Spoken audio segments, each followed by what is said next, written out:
Attention, les paragraphes qui suivent contiennent des spoilers sur l'épisode de Demain nous appartient diffusé lundi soir sur TF1.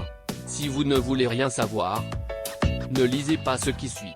Dans la matinée, Samuel ne croit pas que sa mère ait pu vouloir le tuer et lui raconte ce que Renaud lui a dit. Outrée d'être accusée d'une chose pareille, Lydie jure qu'elle n'aurait jamais pu lui faire de mal et déclare que son ex-mari lui a volé sa vie.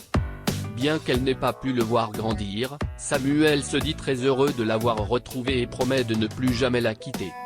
Pendant ce temps, Renaud aimerait que son fils comprenne qu'il court un grave danger. Même si Marianne lui demande de laisser Samuel digérer la nouvelle, Renaud refuse de rester sans rien faire et entend lui ouvrir les yeux. De son côté, Samuel, qui a obtenu l'accord de William, récupère Sophia pour lui présenter sa mère. Les voyant heureuses de se rencontrer, le médecin nage dans le bonheur et n'aurait jamais imaginé vivre un moment pareil. Plus tard, Lydie se balade dans les rues de Sète et tombe sur Sabine, une ancienne amie à elle. Cette dernière semble être l'une des rares personnes à savoir ce qu'elle a vécu pendant son internement et à avoir toujours su qu'elle finirait par se sortir de ce cauchemar. Peu après, Renaud croise Lydie dans la rue et la pousse à retourner à l'hôpital pour se soigner. Seulement, son ex-femme ne se laisse pas faire et lance qu'elle ne l'autorisera plus à continuer à détruire sa vie. Inquiet, Renaud se dirige à l'hôpital pour raisonner son fils, sans succès. Comme Samuel est en plein déni, Renaud est contraint de faire interner à nouveau son ex-femme. Il se rend alors au domicile de son fils accompagné de 2 infirmiers. Samuel, Alma et Sophia ont beau s'interposer, les infirmiers saisissent Lydie.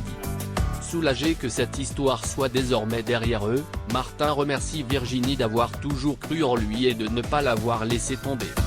Dans la mesure où Jules a été également très présent pour lui durant sa cavale, le policier se dit très heureux d'être parvenu à construire une belle relation avec lui et de former une véritable famille. Martin reçoit ensuite la visite du procureur qui l'informe qu'il ne sera pas condamné pour ce qu'il a fait.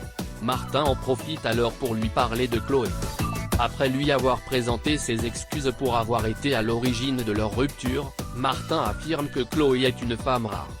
En parallèle, Chloé confie à Sandrine son envie de quitter son métier d'enseignante pour se lancer dans la création de bijoux.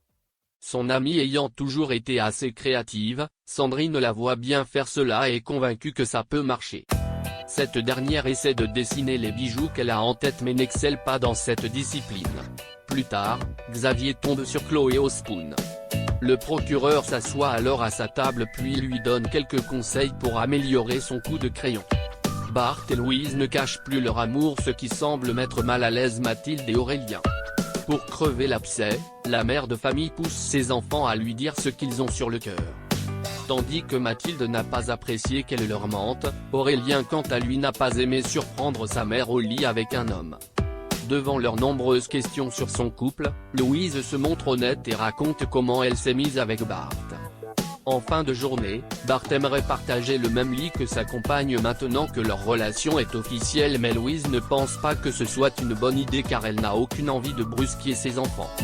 Et d'ajouter qu'elle a eu des nouvelles de son logement social qu'elle devrait pouvoir occuper d'ici quelques jours.